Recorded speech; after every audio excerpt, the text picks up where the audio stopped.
Oke guys, selamat datang di channel Ethical Hacking Indonesia. Bagi kalian yang baru atau tidak sengaja mengklik video ini, silakan di like dulu videonya, terus di komen apakah yang mau kalian komen, yang mau kalian lihat dari channel ini buat, atau rekomendasi video lah, itu intinya. Terus jangan lupa subscribe untuk berlangganan, karena berlangganan itu gratis, kata Atta. Ya, jangan lupa subscribe untuk berlangganan supaya ada video selanjutnya yang bisa teman-teman tonton gitu. Oke. Di video ini kita tidak buat tutorial hacking, dalam artian tidak dalam teknis masalah teknisnya, cuman di sini saya mau membicarakan tentang sesuatu yang ya menurut bagi saya itu cukup menjadi sesuatu yang harus kita perhatikan gitu. Itu masalah sekuritas gitu, sekuritas keamanan gitu. Jadi yang hari-hari kita bicarakan di YouTube ya terjadi kan. Memang saya lihat ada masalah yang disepelekan di yang akan kita bahas ini. Tapi sebelum kita bahas ini semua, saya mau disclaimer on dulu bahwa semua video dan tutorial hanya untuk tujuan informasi dan pendidikan. Kami percaya bahwa peretas etis, keamanan informasi dan keamanan cyber harus menjadi subjek yang familiar bagi siapa saja yang menggunakan informasi digital dan komputer. Kami percaya bahwa tidak mungkin membela diri dari peretas tanpa mengetahui bagaimana peretasan dilakukan. Oke gitu guys, maksudnya apa yang saya paparkan selama ini di channel saya itu murni sebagai education only. Itu asik, kata-kata pamungkas. Ya, memang tujuannya hanya untuk mengedukasi, apalagi gitu kan, apalagi yang kita harapkan selebih itu. Viewersnya juga kurang, kalau kita mau ambil uang dari AdSense juga nggak bisa gitu kan, karena memang yang membahas IT ini memang tidak ada menariknya sama sekali gitu bagi orang awam, jadi tidak banyak orang yang lihat gitu. Tapi di samping itu ada tujuan yang mau saya tekankan gitu mengenai keamanan. Nah ini sangat krusial gitu, maksudnya sangat aware, kita harus punya aware terhadap isu ini gitu, isu tentang, anggap aja video ini podcast ya, apalah itu, bacot lah gitu.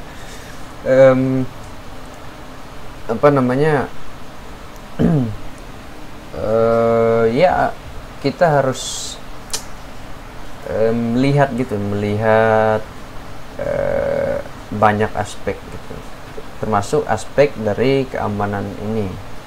Sorry guys, tadi ada sesuatu dan lain hal yang harus saya clearkan dulu. Oke, kita lanjut lagi mengenai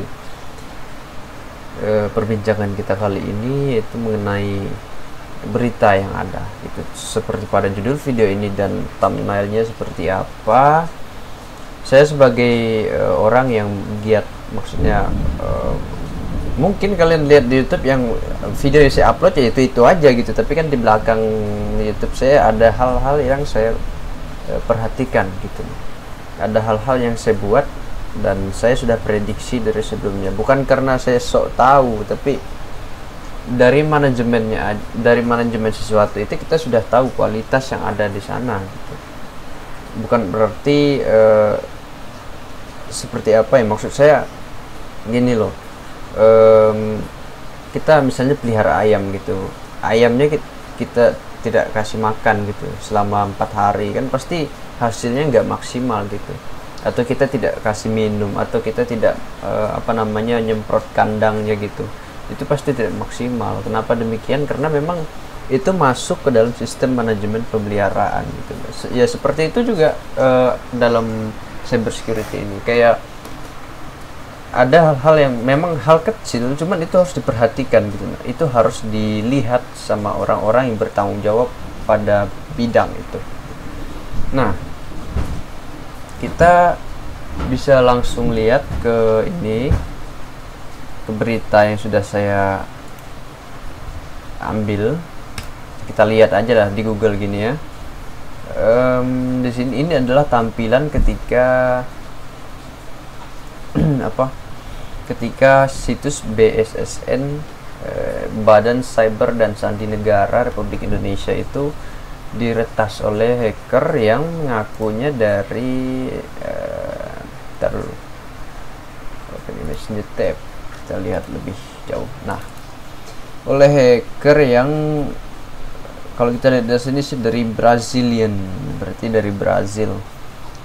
This device is respond to lemurs apalah itu from Indonesian who hack Brazilian sites. Look how easy it's to your country. Pokoknya itulah. Sini juga ada dia membeberkan apa yang ada di dalam ini. Mungkin ini adalah server situs BSSN gitu. Dan harapan kita ya itulah, ketika saya berbicara tentang manajemen tadi, saya bukan orang yang hebat dalam dunia cyber security, cuman kan ya saya pasti punya pendapat tentang kejadian ini gitu. Karena ini masuk ke dalam, kalau orang bilang pamor gitu, pamor BSSN sebagai badan cyber dan sandi negara itu harus dipegang gitu sama yang bertanggung jawab di sana. Tapi dengan adanya hal ini ya semoga diperbaiki lagi gitu ke depannya, karena saya sebagai masyarakat, sebagai rakyat Indonesia pun agak gimana gitu. Jadi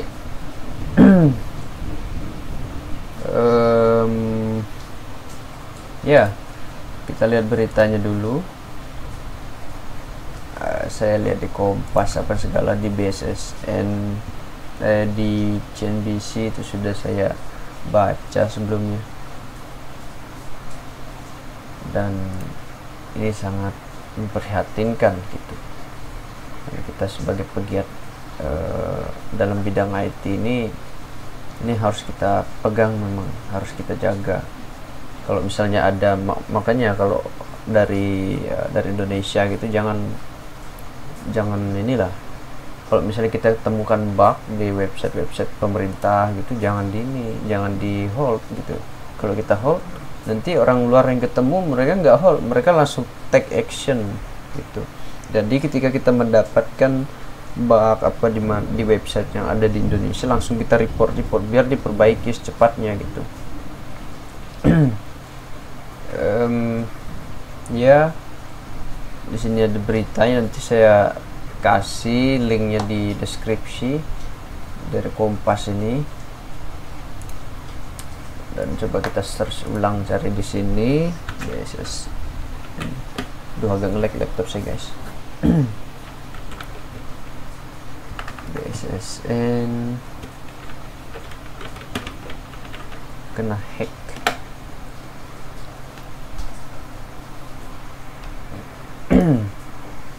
Dan ini adalah instansi negara yang harus dipelihara baik-baik. Jadi kalau kalian misalnya suatu hari tapi ada aturannya kalau akses website ini, jangan sampai kalian beringkus.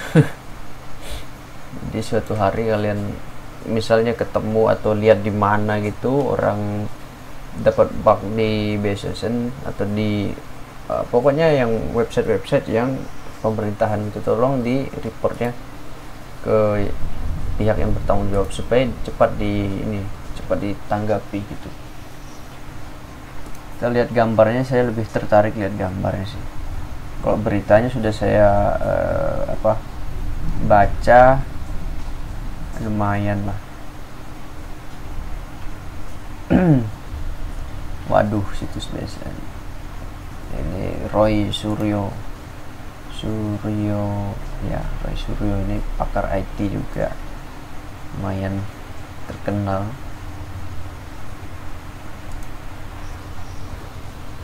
Ya informasinya itu ada hacker dari Brazil yang mau balas dendam istilahnya, karena ada yang terindikasi dari negara Indonesia melakukan hack terhadap situs Brazil. Nah, saya jadi tertarik gitu loh, kayak mau membahas tentang dari mana orangnya tahu gitu. Yang menjadi pertanyaan adalah, hacker dari Indonesia ini menyerang ke Brazil itu ke websitenya yang mana? Website negara atau website komersial gitu, yang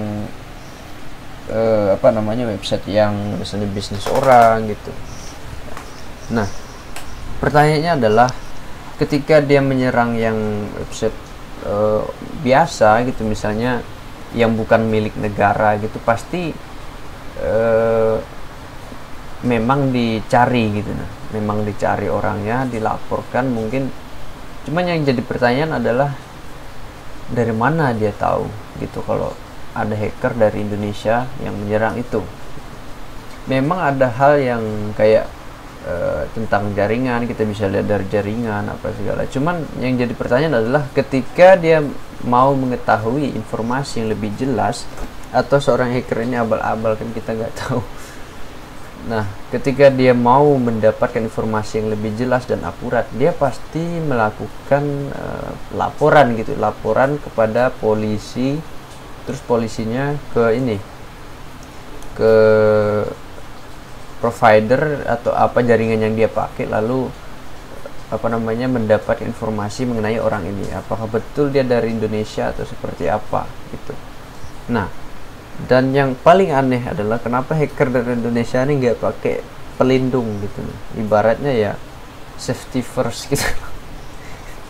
Itu nggak terlintas atau gimana, atau memang baru belajar langsung go internasional gitu kan. Nah, untung cuman dibalas dendam kayak gini. Kalau ditangkap kamu gimana?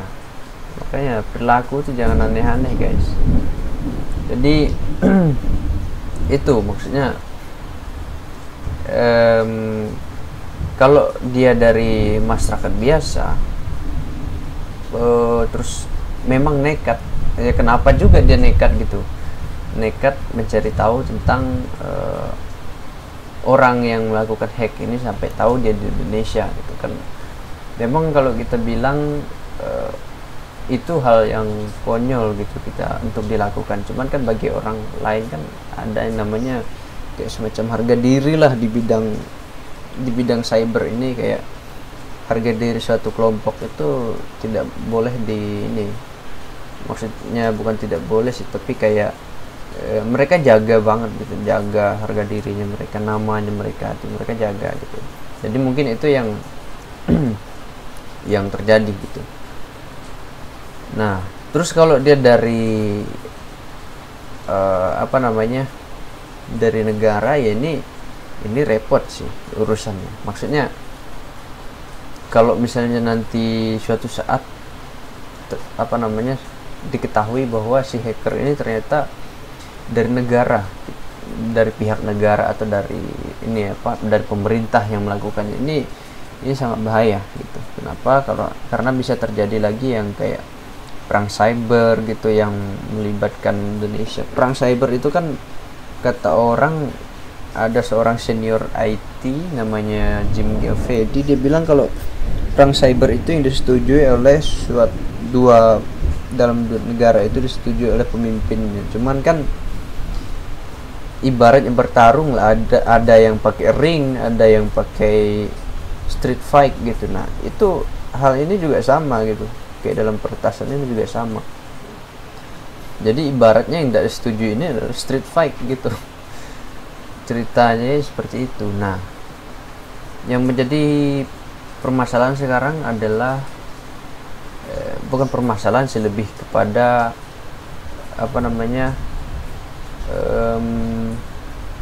tanggung jawab kita bersama lah gitu. Jangan membebankan ke orang tertentu aja. Ketika kita sudah tahu bahwa hal itu krusial, harus kita jaga sama-sama, termasuk ketika itu yang saya bilang tadi, ketika kita menemukan bug di website pemerintah jangan dipegang-pegang gitu aja gitu. Maksudnya langsung di report lah ke pemerintahnya atau siapapun yang bertanggung jawab atau ahli teknisi IT di website tersebut gitu, supaya cepat diperbaiki gitu. Jangan sampai terjadi begini baru kita heboh gitu kan, baru kita menyalahin sana sini gitu ya. Memang mereka yang di lembaga ini memang ditugaskan, cuman kan mereka juga manusia gitu, tidak seperti robot gitu. Kita harus akui itu gitu, bahwa mereka juga manusia gitu. Nah, maka dari itu bukan hanya tanggung jawab mereka aja gitu, walaupun secara formalnya mereka yang ada di BSSN yang bertanggung jawab, cuman kan itu adalah tanggung jawab kita bersama gitu. Jadi ya itu, tidak perlu lagi kita berstigma negatif bahwa ketika BSSN ini diretas terus kita nggak percaya. Itu jangan, kawan. Itu adalah pemikiran yang akan sangat-sangat salah. Kenapa? Karena mau gimana pun ya kita tetap tetap berpangku pada BSSN gitu. Maksudnya yang kita percaya untuk menjaga kita lah gitu. Harus kita tetap percaya itu. Kenapa kita percaya itu? Nanti kan pasti adanya perbaikan kualitas, bertambah lagi kan. Cara manajemen kita harus pas gitu. Maksudnya harus tertata atau harus diupdate kemudian hari. Dan kita pasti bisa kayak orang-orang luar juga gitu, karena memang kita akui di negara kita masih minim gitu tenaga ahli IT gitu. Itu sih yang menjadi pengamatan kita gitu. Jadi tetap BSSN adalah Badan Cyber dan Sandi Negara Republik Indonesia. Itu tetap kita akui, tetap kita percaya gitu. Selebih dari itu kita harus ikut membangun gitu. Maksudnya harus membantu mereka juga, dalam artian jangan sok-sok mau jadi inilah. Harus kita bekerja sama gitu, walaupun itu tidak formal gitu. Tetap kita kalau misalnya ketemu bug ya report gitu. Walaupun saya pernah dulu nge-report bug saya ketemuin bug di pengadilan negeri di ini bug SQL injection sama LVI kalau nggak salah, di apa namanya, Sidrap gitu, yang pokoknya di Sulawesi kayak dimana itu, Sidrap, pengadilan negeri Sidrap. Saya pernah ketemu bug di situ dan langsung saya report ke BSSN gitu. Karena ya itu kita harus saling membantu gitu. Oke. Jadi inilah sedikit ocehan saya yang mungkin membangun kita bersama lah gitu kan. Karena ya gimana pun ya bangsa kita nih harus bersatu lah, jangan saling senggol menyenggol, selalu meremehkan orang lain gitu, jangan guys. Harus kita lebih berkembang lah gitu.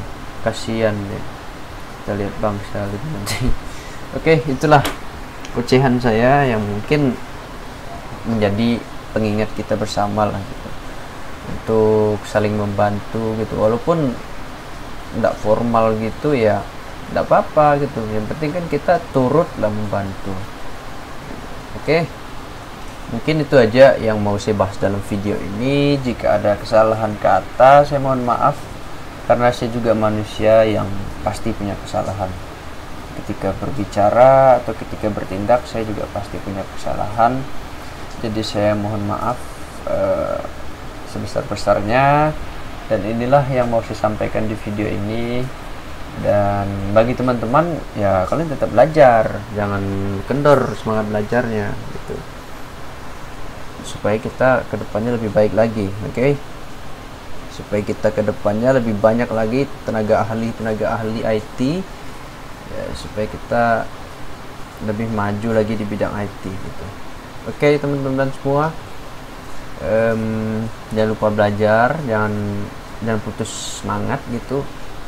Terus yang paling penting ya jangan lupa komen di bawah itu, supaya nanti saya tahu kalian mau lihat video apa gitu tentang dunia hacking gitu, supaya saya tidak buat video yang menjadi kemauan saya gitu, tetapi yang menjadi keinginan kalian yang sebagai penonton gitu.